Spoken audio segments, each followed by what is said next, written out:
है दोस्तों, आप सभी लोग जानते हैं कि 27 अप्रैल 2024 को शनिवार है। साथ ही में दोस्तों, इस दिन संकष्टी चतुर्थी है। संकष्टी चतुर्थी भगवान गणेश जी का दिन होता है।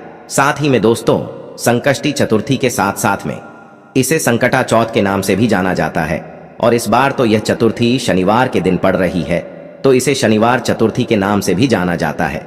अब दोस्तों, यह बात आप सभी लोग जानते ही हैं कि जब कोई किसी एक बहुत ही बड़े विशेष दिन पर पड़ जाता है तो उस दिन का महत्व कितना ज्यादा बढ़ जाता है। और जो चौथ का दिन होता है वह भगवान गणेश जी का होता है। और यह दिन माताओं बहनों के लिए बहुत ही ज्यादा जरूरी होता है। और जब यही चतुर्थी या चौथ का दिन शनिवार के दिन पड़ जाए तो यह शनिवार चतुर्थी हो जाती है और सोने पर सुहागा वाला यह दिन भी हो जाता है। अब दोस्तों, इस दिन आप लोगों को कौन से वह उपाय करने चाहिए जिन उपायों को करने से आपके देखे हुए सपने भी पूरे हो जाते हैं, आपकी मनोकामनाएं पूर्ण हो जाती हैं, साथ आपकी जो भी दहक और परेशानी होती है वह भी दूर हो जाती है। हम आपको इस वीडियो में कुल मिलाकर 4 उपाय बताने वाले हैं, जिसमें से सबसे पहला वाला जो उपाय है दोस्तों, वह है 3 दीपक वाला उपाय। इस 3 दीपक वाले उपाय को करने से आपकी जो भी मनोकामना होगी वह पूर्ण होगी।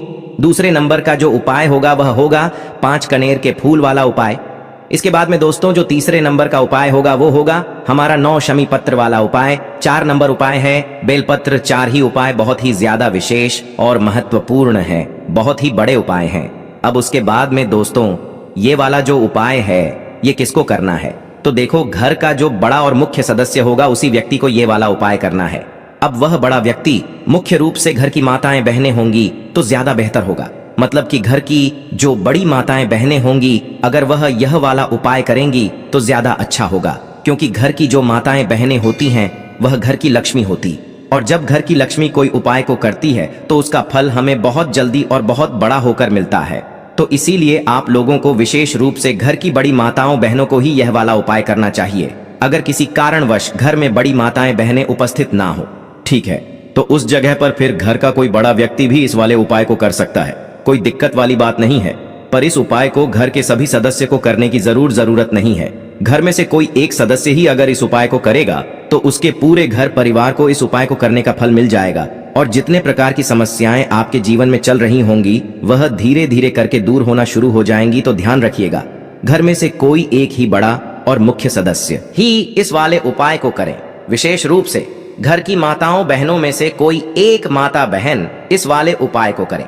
ठीक है, अब किस समय करना है? तो दोस्तों, दीपक वाला उपाय है तो दीपक तो भाई शाम के समय प्रदोष काल में या रात्रि में ही जलाए जाते हैं। इसलिए इस वाले उपाय को आपको शाम के समय प्रदोष काल में ही करना है।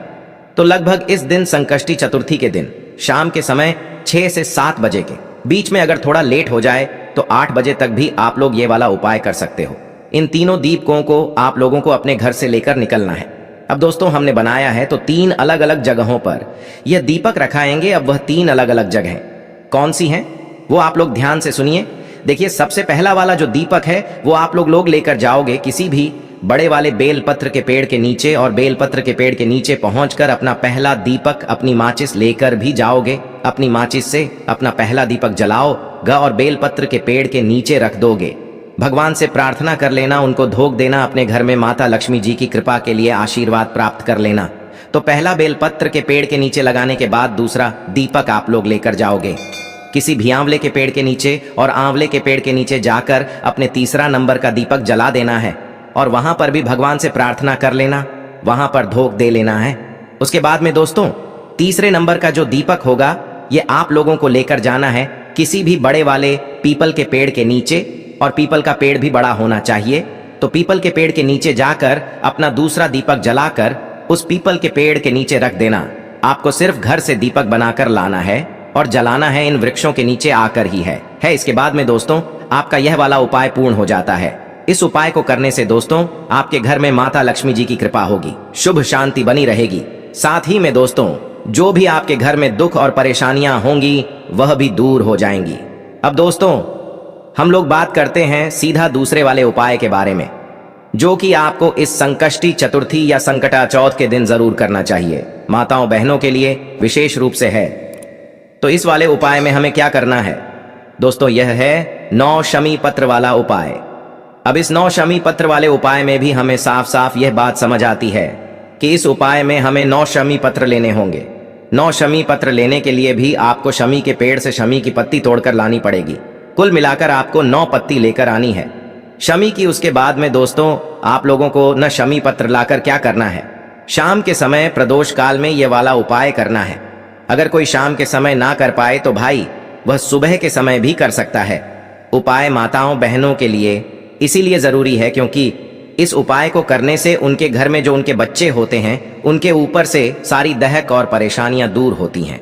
साथ ही में उनके परिवार के ऊपर से भी सारे दुख कष्ट दूर हो जाते हैं। तो माताओं बहनों को विशेष रूप से यह वाला उपाय करना है और इस उपाय को करने के लिए आप लोगों को 9 शमी पत्र लेकर आने हैं। 9 शमी पत्र आप लोग अपने साथ में लेकर आ जाइएगा। उसके साथ में दोस्तों आप लोगों को यहाँ पर एक घी का दीपक भी तैयार करना है जो कि आप लोग आटे का ही तैयार करोगे। उसके अंदर गोल बाती रखोगे। साथ ही आप लोग यहाँ पर शुद्ध देसी गाय का घी डाल लोगे। ये सभी चीजें तैयार करके आप शाम के समय प्रदोष काल में जब भी आप इस उपाय को कर रहे हो, संकष्टी चतुर्थी के दिन, सकट चौथ के दिन, तो भैया आप भगवान शिव जी के मंदिर पहुंच जाना। मंदिर पहुंचकर आप लोगों को क्या करना है कि सबसे पहले भगवान शिव जी के शिवलिंग के पास में आप लोगों को पहुंच जाना है। पहले भगवान के दर्शन कर लेना। अगर आप कोई शिव जी पर चीज चढ़ाना चाहते हो तो पहले वह चढ़ लेना। उसके बाद में उपाय करना तो शिव जी के शिवलिंग के पास में पहुंचना और पास में पहुंचने के बाद अपने वह 9 शमी पत्र निकाल लेना। 9 शम पत्र से 5 शम पत्र समर्पित करने के बाद दोस्तों आप लोगों के पास 4 शम पत्र बचेंगे। अब ये 4 शम पत्र में से 3 शम पत्र आप लोगों को और अलग से निकाल लेने हैं। इन 3 कैम पत्रों को आप लोगों को भगवान शिव जी की शिवलिंग के ऊपर समर्पित करना है। अब इसमें जो पत्तियों का भाग होगा वह जलाधारी की तरफ मतलब सामने की तरफ होना चाहिए। इस तरीके से इन 3 शमी पत्रों को जमाकर आप लोगों को शिवलिंग के ऊपर समर्पित कर देना है। उसके बाद में दोस्तों आखिरी में आपके पास 1 शमी पत्र और 1 घी का दीपक बचेगा। इस घी के दीपक को आपको शिवलिंग के पास में नहीं लगाना है। इस 1 शमी पत्र और घी के दीपक को लेकर आपको भगवान शिव जी की चौखट के पास में आ जाना है और मंदिर के अंदर से खड़े होकर मंदिर के बाहर देखना है कि आपका उल्टा हाथ कौन सा पड़ रहा है। उस उल्टे हाथ की चौखट पर बैठना है। मंदिर के बाहर नहीं निकलना है। मंदिर के अंदर बैठकर ही आप लोगों को क्या करना है कि भगवान शिव जी के उल्टे हाथ की चौखट पर आप लोगों को सबसे पहले अपना वह एक बचा हुआ शम पत्र समर्पित करना है और शमी पत्र समर्पित करने के बाद अपना वह एक घी का दीपक अपने ही माचिस से जलाकर इस घी के दीपक को आप लोगों को उसी क्षम पत्र के पास में गणेश जी के मोर ध्वज या मयूर ध्वज गणेश जी का नाम लेते हुए इस दीपक को वहां पर अपनी मनोकामना को कहते हुए रख देना है, जिस मनोकामना के लिए आप अपना यह वाला उपाय कर रहे हो। अब दोस्तों यहां पर आप लोगों ने जो 5 शमपत्र गणेश जी वाले स्थान पर समर्पित किए हैं, ये शिवलिंग में जो गणेश जी का स्थान होता है जलाधारी के सीधे हाथ की तरफ, सिर्फ वहीं पर आपको समर्पित करने हैं। गणेश जी की प्रतिमा के ऊपर समर्पित नहीं करना है। और 3 शमी पत्र आप लोग शिवलिंग ऊपर समर्पित करेंगे। बाकी 1 कमी पत्र आप शिव जी की चौखट पर आकर समर्पित करेंगे और उसी के साइड में आप लोग दीपक लगाएंगे गणेश जी के मूल ध्वज और मयूर ध्वज गणेश जी का नाम लेते हुए, और अपनी मनोकामना इस जगह पर बैठकर जरूर बोल देना। बस दोस्तों यहाँ पर ये वाला उपाय पूर्ण हो जाता है। चलिए दोस्तों अब हम बात करते हैं तीसरा वाला उपाय में। अब इस वाले उपाय में आपको 5 कनेर के फूल वाला ये उपाय है। तो सीधी सी बात यहाँ पर हमें ये बात समझ आती है कि इस वाले उपाय में हमें 5 कनेर के फूल लाने पड़ेंगे। अब तो ये 5 कनेर के जो फूल होंगे ये आपको किसी दुकान पर नहीं मिलेंगे, किसी जगह पर नहीं मिलेंगे। ये आपको मिलेंगे सिर्फ और सिर्फ कनेर के पेड़ में, जो कनेर का फूल का पेड़ होता है ना, ये आपको वहां पर मिलेंगे। और बहुत ही आसानी से ये पेड़ आपको कहीं पर भी मिल जाते हैं और बहुत ज्यादा मात्रा में मिलते हैं और फूल भी बहुत ज्यादा मात्रा में इनमें लगते हैं। तो आपको 5 कनेर के फूल लेकर आने हैं। पहले कनेर का पेड़ ढूंढना है। पीले कलर के रंग के जो है कनेर के फूल होते हैं, तो उनमें से बस आपको 5 कनेर के फूल लेकर आना है। आप ज्यादा भी ला सकते हैं, पर उपाय में सिर्फ 5 कनेर के फूल ही योग होंगे। तो 5 कनेर के फूल लाकर आपको अपने घर पर ले आने हैं।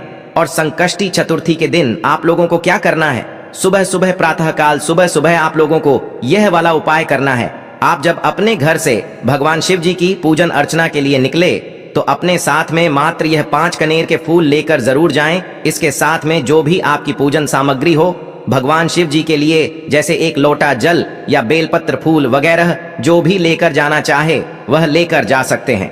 5 कनेर के फूल उपाय के लिए अलग लेकर जाना है। भगवान जी के मंदिर पहुंचना, वहां पर भगवान की जो भी आप पूजन अर्चना करना चाहते हो, जल चढ़ाना चाहते हो, बेलपत्र चढ़ाना चाहते हो, फूल चढ़ाना चाहते हो, वह सारी चीजें आप लोग चढ़ा देना। मतलब पहले अपनी सारी पूजन अर्चना कर लेना, उसके बाद में यह वाला उपाय करना। तो जैसे ही आप लोगों की पूजन अर्चना हो जाती है, उसके बाद में आप लोगों को अपना वह 5 कनेर के फूल निकाल लेने हैं जो आप उपाय के लिए लेकर आए हुए हैं। अब इन 5 कनेर के फूलों को आपको 5 अलग अलग जगहों पर चढ़ाने हैं। वो 5 अलग अलग जगह कौन सी हैं वो आप लोगों को सुनना है। देखिए, 5 कनेर के फूल में से सबसे पहला वाला जो कनेर का फूल होगा, ये आप लोग चढ़ाएंगे भगवान गणेश जी वाले स्थान पर। यह भगवान गणेश जी का स्थान जलाधारी के ऊपर होता है, जो कि जलाधारी के सीधे हाथ या राइट हैंड साइड पर होता है। तो आप लोगों को भगवान गणेश जी वाले स्थान पर पहला कनेर का फूल समर्पित करना है। फूल का खिला हुआ भाग आपको शिव जी की तरफ करके रखना है। उसके बाद में दोस्तों, दूसरे नंबर का कनेर का फूल आप लोग भगवान कार्तिक जी वाले स्थान पर समर्पित करोगे। जलाधारी के उल्टे हाथ की तरफ होता है, लेफ्ट हैंड साइड पर होता है। इसके बाद में दोस्तों, तीसरे नंबर का जो कनेर का फूल होगा, यह आप लोग माता अशोक सुंदरी जी वाले स्थान पर समर्पित करोगे, जो कि जलाधारी के बिल्कुल बीचों बीच में यह वाला स्थान होता है। उसके बाद में दोस्तों, आप लोगों के पास अब 2 फूल बचे हुए होंगे, जिसमें से चौथा नंबर का जो फूल होगा, कनेर का फूल होगा, वह आप लोगों को कहां पर चढ़ाना है, वह चढ़ाना है आप लोगों को माता जगदम्बा जी के हस्तकमल पर। अब हस्तकमल के पर भी आप चढ़ा सकते हो, या तो आप लोग शिवलिंग के कटी भाग पर भी चढ़ा सकते हो, या तो आप लोग शिव जी की 5 बेटियों का नाम लेकर उस पात्र में भी चढ़ा सकते हो। आप तो दोस्तों चौथे नंबर का जो कनेर का फूल है, यह आप लोगों को कटी भाग या जलाधारी के ऊपर कहीं पर भी समर्पित कर देना है। शिव जी की 5 बेटियों का नाम लेते हुए, जो कि है जया, विषहर शामिल, बारी, देव और दोत, इन नामों को लेते हुए आप इस फूल को समर्पित कर देना। उसके बाद में दोस्तों, आखिरी और 5वें नंबर का जो फूल होगा, वह आप भगवान शिव जी के शिवलिंग के ऊपर समर्पित करना है। जब इस फूल को आप शिवलिंग के ऊपर समर्पित करें, तो कनेर फूल का जो खिला हुआ भाग होगा, वह आपको आगे की तरफ जलाधारी की तरफ करके रखना है, जहां से जल बहता है और नीचे गिरता है। इस तरीके से दोस्तों, आप लोगों को इन 5 फूलों को 5 अलग अलग जगहों पर समर्पित करके जो भी मनोकामना हो, वह भगवान शिव जी से बोल देना है। आपकी वह मनोकामना बहुत ही जल्द पूर्ण जरूर हो जाएगी। चलिए बात करते हैं आखिरी उपाय के बारे में, जो कि संकष्टी चतुर्थी का सबसे बड़ा और विशेष उपाय है। यह उपाय आपकी बड़ी से बड़ी बीमारी को समाप्त करने के लिए है। देखिए, इस उपाय के लिए आपको सबसे पहले 1 लोटा जल ले लेना है। तांबे के पात्र में जल ले लेना है। इसी के साथ आपको ले लेना है एक बेलपत्र आप जो भी लेंगे वह कहीं से कटा पटा नहीं होना चाहिए, और बेलपत्र की डंडी के आखिर में जो टूट होती है, यानी जो डंठल होता है, वो भी नहीं होना चाहिए। अगर आपके पास बेलपत्र नहीं है तो शिवलिंग के ऊपर चढ़े हुए बेलपत्र को उठाकर जल से शुद्ध करके फिर आप उसका भी इस्तेमाल कर सकते हैं। इसी के साथ आपको ले लेना है 2 शमी पत्र। अगर शमी पत्र भी आपके पास नहीं है तो शिवलिंग के ऊपर चढ़े हुए शमी पत्र को उठाकर जल से शुद्ध करके आप उसका भी इस्तेमाल कर सकते हैं।